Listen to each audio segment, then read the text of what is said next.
So yon, pag-usapan natin yung mga palatandaan na yung mga baby kambing at the age of 1 week and above to 2 weeks maganda yung kalusugan. Yun, yung isa sa nakikita nating mga sign nag-uumpisang mag-shine yung kanilang balat, yung kanilang hair, yung kanilang fur, nagsa-shine po yan. Isa yan sa palatandaan na talagang malusog po yung ating mga for baby. Gaya po nito kay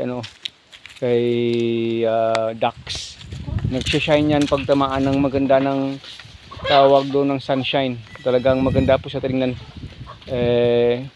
Yun yung isa sa pinaka magandang palatandaan na malusog yung ating mga baby kambing.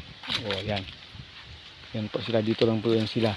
Yung pangalawang sign po na masasabi po natin sa inyo pala ano po sila, pa energetic po sila, pala lukso, pala talon. Ayan, takbo ng takbo.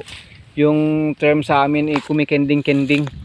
Pag ganun yun yung ginagawa ng baby kambing, sign po yan na malusog po yung kambing. Yung isa pong sign na makikita natin yung natural nilang sigla. Masigla po sila. Yung ano nila, pag gusto nilang matulog, maganda yung tulog nila, maganda yung rest nila. At saka pag gusto nilang lumabas at saka magliwaw-liwaw sa labas, yung natural nilang sigla nandyan po. Yun yung mga nakikita natin na isa sa mga magagandang sign na talagang malusog yung ating kambing.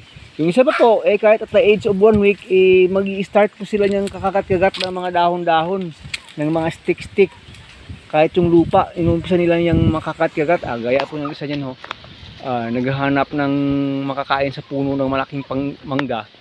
Kahit yung mga balat-balat ng mangga dyan, nag-uumpisa po silang kumakain yan.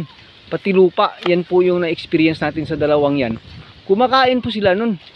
Isa yung daw sa natural na ginagawa ng mga kambing na malulusog po, kasi naghahanap po sila ng minerals sa lupa.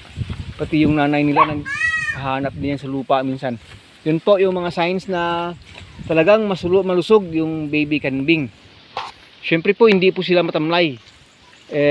Pag matamlay, walang ganang maglaro, walang ganang kumain, walang ganang dumede, may karamdaman po yun.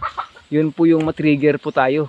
Dapat unahan na po natin pag yun ay mga bagay po ay nangyayari sa ating mga baby kambing. Ito yung ginagawa ng isa. Yan po. Pakita po natin sa inyo. Kumakain siya ng lupa. Yan po. Kumakain siya ng lupa Maghahanap yan. Ayan. Nahulog na sa bunganga niya yung lupa. Ano na naman yon? Ano na naman yon? Yan po. Continue po siya sa kakain yan. Ayan Yan. Hindi lang po puro milk.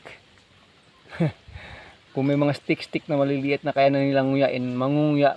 Yung problema lang yan, pag nag-umpisa nila silang kumain, pwede rin silang makasagap ng dyan, ng parasites dyan. So yun po, binabantayan rin natin yan. Yan, talon ng talon. Ayan, talon ng talon. Wala yan silang ginagawa, tatakbo-takbo doon, tatalon-talon dito. Yan, hanggang sa pag medyo na papahinga na naman. Pagpapahinga na rin yan. Lalo na pag bagong didi ng maramihan, magpapahinga yan, at saka mamaya-maya konti, tatalon na naman yan. Yun yung mga ginagawa niya. Ano yung nguya-nguya? Ano yung kinakain, ha? Hindi, ang yan, hindi yan pagkain, hindi ito pagkain. Nakapadede na kayo. Yun yung mga signs, mga langga. Yun nanay pala, yun sa kabila Ayan. Takbuhan ng takbuhan. Yan lang yung ginagawa lagi. Takbuhan ng takbuhan. Yan. Habang yung dalawa dito, yan lang sila. Yan lang sila. Yan. Yung isa pong sign ito po, yung kalakasang dumede. Pag malakas dumede yung kambing, baby kambing, sign po yun na talagang maganda yung yung system niya sa loob, kasi malakas na malakas dumede. Yung pag dumede, yung nanay na lang umiiwan sa kanila. Mga ganun po na mga signs. Pag gustong dumede talaga, yun, puspusan talaga.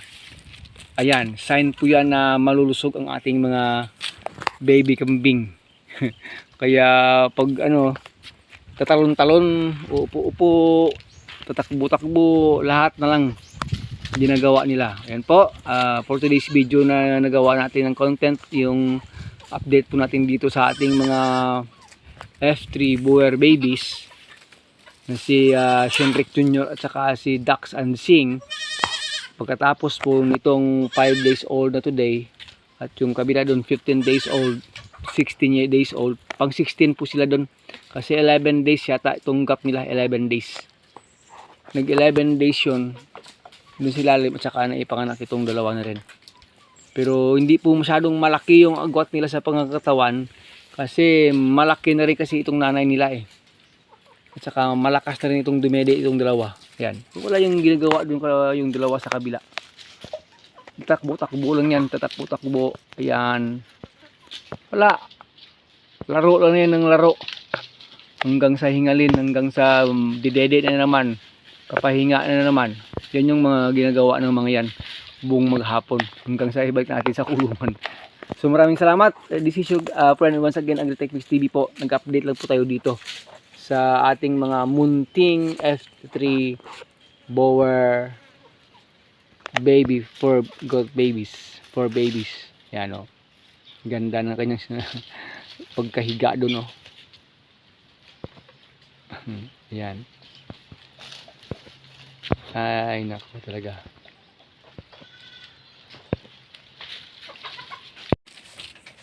Si Dax at Sing at 15 days old. Yan na po sila oh. Ito sa 15 days old. Siguro ay umabot na ng 5 kilos yung isa yan. At 15 days old. Yan po. At yung ating huling nanganak na si Marjop po, ito na yung baby niya, 5 days old na yan. Si Shenrik Jr.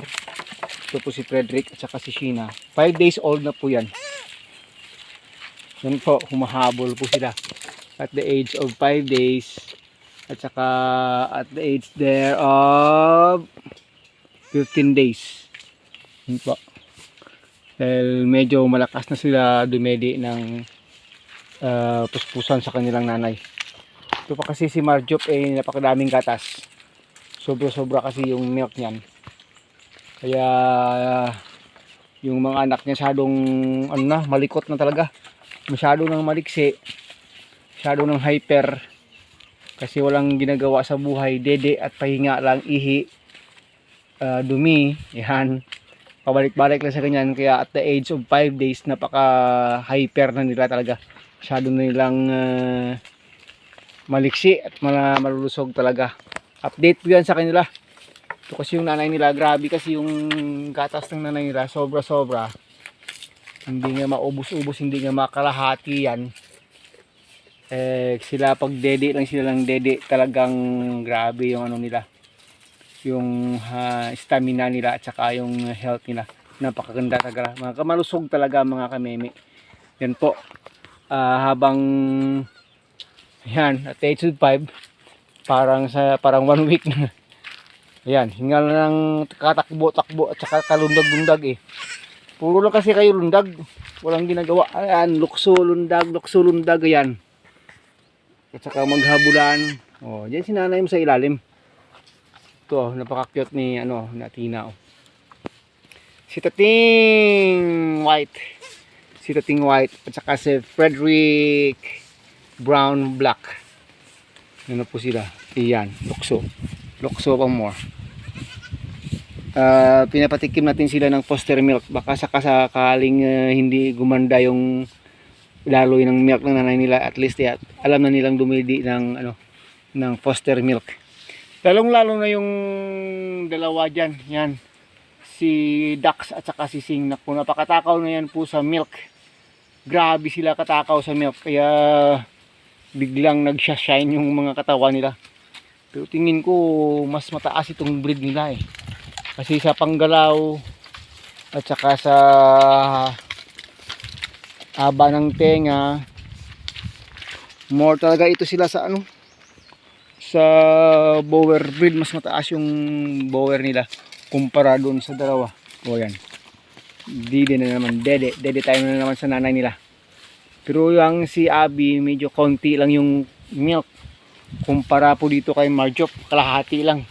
Kalahati lang yung Marjop yung laki ng kanyang udder. Kaya sabi ko ito pag hindi lang na disgrasya itong mamariglan dyan yung udder niya, hanggang mag 3 months yan, kaya niya nang palakihin ng tama yung anak niya dahil lang sa kanyang sariling gatas. Yun mga ka-agri, yun yung mga nakikita natin sa kanila. Diferensya sa dalawang Boer natin.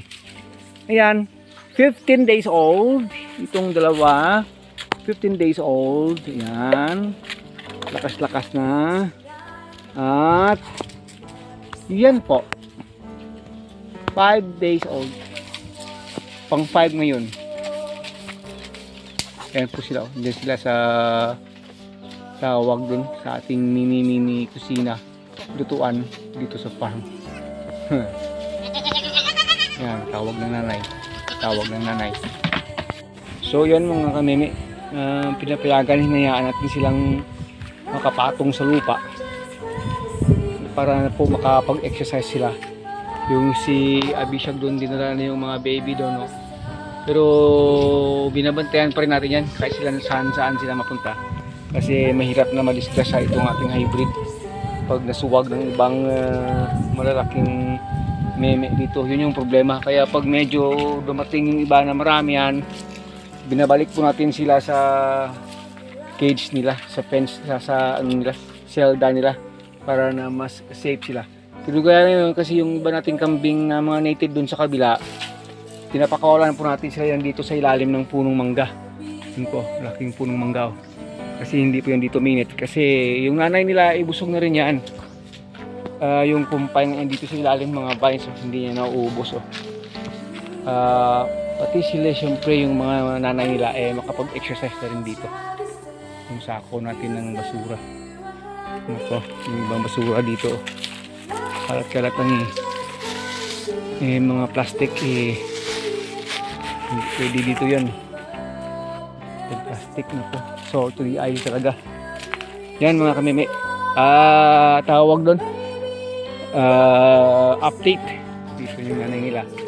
Yung anak na dyan nandun. Nandun yung nanay, yung anak. Habang yung nanay dito. Yan. Magtatawag na rin sila yan mamaya. Yan. Minsan itong mga medyo malalaki na nating hybrid, hindi native, sinusuwag-suwag yan. Pero pag ganyan nakalaki, okay lang sila. Kaysa yung talagang mga nanay yung susuwag sa kanila, lalo na may sungay. Nako, yan nilalaro nila nilalaro nilang dalawa yung maliliit nilang dito. Saan galing itong si Dalin at saka si Madilin? Malayo-layo pinanggalingan yan siguro.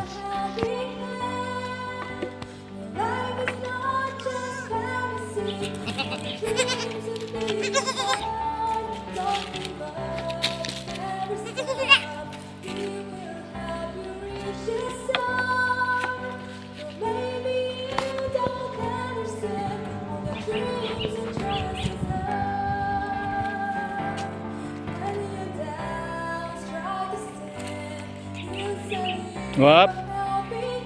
Wap. Wap. Ay, wag ah. Walang suwag-suwag si baby ah. Don't give up, never stop. He will help you reach his